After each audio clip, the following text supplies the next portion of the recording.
بسم اللہ الرحمن الرحیم۔ ام المومنین حضرت عائشہ صدیقہ رضی اللہ تعالی عنہا نے ایک مرتبہ فرمایا تھا، میں نے رسول پاک صلی اللہ علیہ وآلہ وسلم کے بعد ایک گناہ کا ارتکاب کر لیا، لہٰذا تم لوگ مجھے آپ صلی اللہ علیہ وآلہ وسلم کی بیویوں کے ساتھ دفنا دینا۔ ناظرین، اماں عائشہ رضی اللہ تعالی عنہا کا یوں فرمانا کہ میں نے ایک گناہ کا ارتکاب کیا ہے، کس وجہ سے تھا؟ وہ گناہ کون سا تھا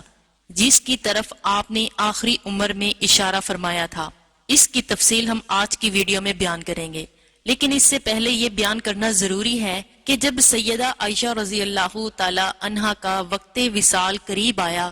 تو آپ نے صحابہ کرام سے کیا گفتگو فرمائی تھی اور کن کن رازوں سے پردہ اٹھایا تھا؟ چنانچہ منقول ہے کہ جب آپ شدید علالت میں تھی تو ایک مرتبہ حضرت ابن عباس رضی اللہ تعالی عنہما آپ کی تیمارداری کے لیے تشریف لائے۔ کہا جاتا ہے کہ مرض کی شدت کی وجہ سے اس وقت آپ اس قدر لاغر ہو چکی تھی کہ حرکت تک نہ کر سکتی تھی۔ جب حضرت ابن عباس نے ام المومنین کے پاس حاضر ہونے کی اجازت طلب کی تو سیدہ نے فرمایا، مجھے اندیشہ ہے کہ وہ میری تعریف کریں گے۔ کہا گیا، وہ رسول صلی اللہ علیہ وآلہ وسلم کے چچا زاد اور مسلمانوں کے معتبر شخصیت ہیں، وہ صرف آپ کی عیادت کرنا چاہتے ہیں۔ اس پر سیدہ نے فرمایا، تم انہیں آنے کی اجازت دے دو۔ پس حضرت عباس اجازت ملنے پر خیمے میں داخل ہوئے اور سیدہ سے دریافت فرمایا، آپ کی طبیعت کیسی ہے؟ فرمایا، خیریت سے ہوں، اگر اللہ کے عذاب سے بچ گئی۔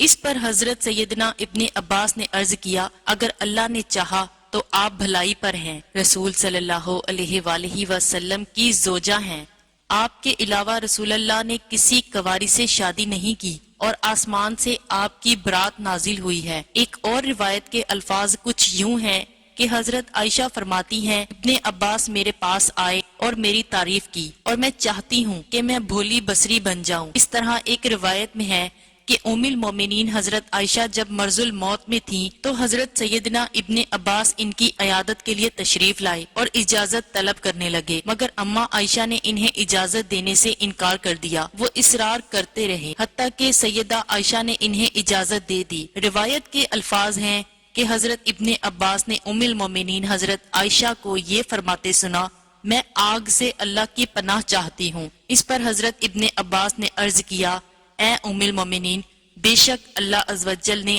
آپ کو آگ سے پناہ دے دی ہے، آپ سب سے پہلی عورت ہیں جن کی برات آسمان سے نازل ہوئی۔ طبقات الکبریٰ میں ابن سعد علیہ الرحمہ روایت نقل کرتے ہیں کہ جب حضرت ام المومنین عائشہ بیمار ہوئی اور بیماری کے دوران جب بھی آپ کا حال پوچھا جاتا تو آپ فرماتی، الحمدللہ خیریت سے ہوں۔ جو بھی آپ کی عیادت کے لیے آتا وہ انہیں بشارت دیتا تو وہ اس کے جواب میں کہتی، اے کاش میں ایک پتھر ہوتی، اے کاش میں مٹی کا ایک ڈھیلا ہوتی۔ مختصر یہ کہ ام المومنین حضرت عائشہ رضی اللہ تعالی عنہا شدید علالت کے بعد مدینہ طیبہ میں 17 رمضان المبارک کی رات 57 یا 58 یا 59 ہجری کو وفات پا گئی، جبکہ وہ دور حضرت معاویہ رضی اللہ تعالی عنہ کی حکومت کا تھا۔ جب مدینہ طیبہ میں آپ کی وفات کی خبر پھیلی تو تمام اہل مدینہ شدید غم میں ڈوب گئے، اور حضرت عبداللہ بن عبید بن عمیر علیہ الرحمہ نے کیا ہی خوب کہا ہے کہ جب ام المومنین حضرت عائشہ کی وفات ہوئی تو آپ کی وفات سے صرف اسے ہی صدمہ پہنچا جس کی آپ ماں تھیں۔ ایک اور روایت میں ہے کہ جب سیدہ ام سلمہ رضی اللہ تعالی عنہما نے حضرت عائشہ کے گھر سے رونے کی آواز سنی تو انہوں نے اپنی خادمہ کو ادھر بھیجا کہ جا کر پتہ کرو کیا ہوا ہے۔ خادمہ گئی اور واپس آ کر بتایا کہ وہ وفات پا گئی ہیں۔ سیدہ ام سلمہ رضی اللہ تعالی عنہا نے فرمایا، اللہ اس پر رحم کرے، اس ذات کی قسم جس کے ہاتھ میں میری جان ہے، وہ سب لوگوں سے زیادہ رسول اللہ صلی اللہ علیہ وآلہ وسلم کو محبوب تھی سوائے اس کے باپ کے۔ اس وقت حضرت امیر معاویہ رضی اللہ تعالی عنہ کی طرف سے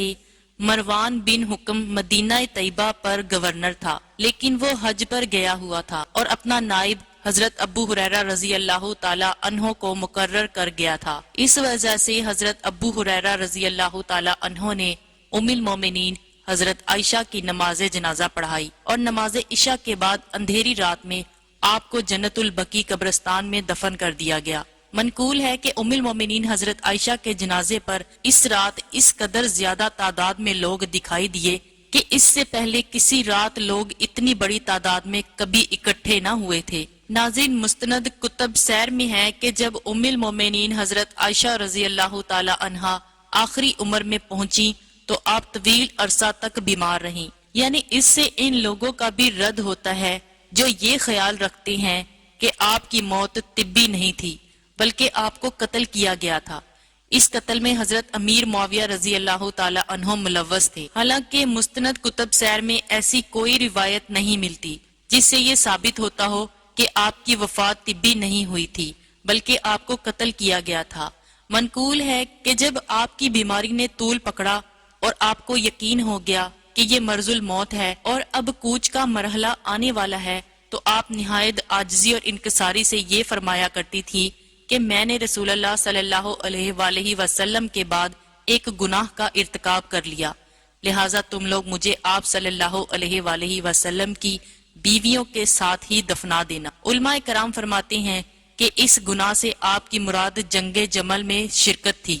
اور اس معاملے میں آپ کی اپنی تعویل تھی، اس لیے آپ نے حضرت عبداللہ بن زبیر کو وصیت کر دی تھی کہ تم لوگ مجھے ان یعنی حضور نبی کریم صلی اللہ علیہ وآلہ وسلم کے ساتھ نہ دفنانا بلکہ مجھے بقیع کے قبرستان میں میری بہنوں کے ساتھ دفنا دینا، کیونکہ میں اس واقعے میں اپنے آپ کو کبھی بری الزمان نہیں سمجھتی۔ ناظرین، ام المومنین حضرت عائشہ رضی اللہ تعالی عنہا کا یوں فرمانا در حقیقت باعث عاجز و انکساری تھا، وگرنہ آپ کی فضیلت اور اللہ اور رسول صلی اللہ علیہ وآلہ وسلم کی بارگاہ میں آپ کے مقام و مرتبہ پر قرآن کریم اور احادیث مبارکہ میں 20 جگہ آپ کا ذکر خیر ملتا ہے۔ یہی وجہ ہے کہ تمام مکاتب و فکر سے تعلق رکھنے والے لوگ آپ کے مقام و مرتبہ سے بخوبی آگاہ ہیں۔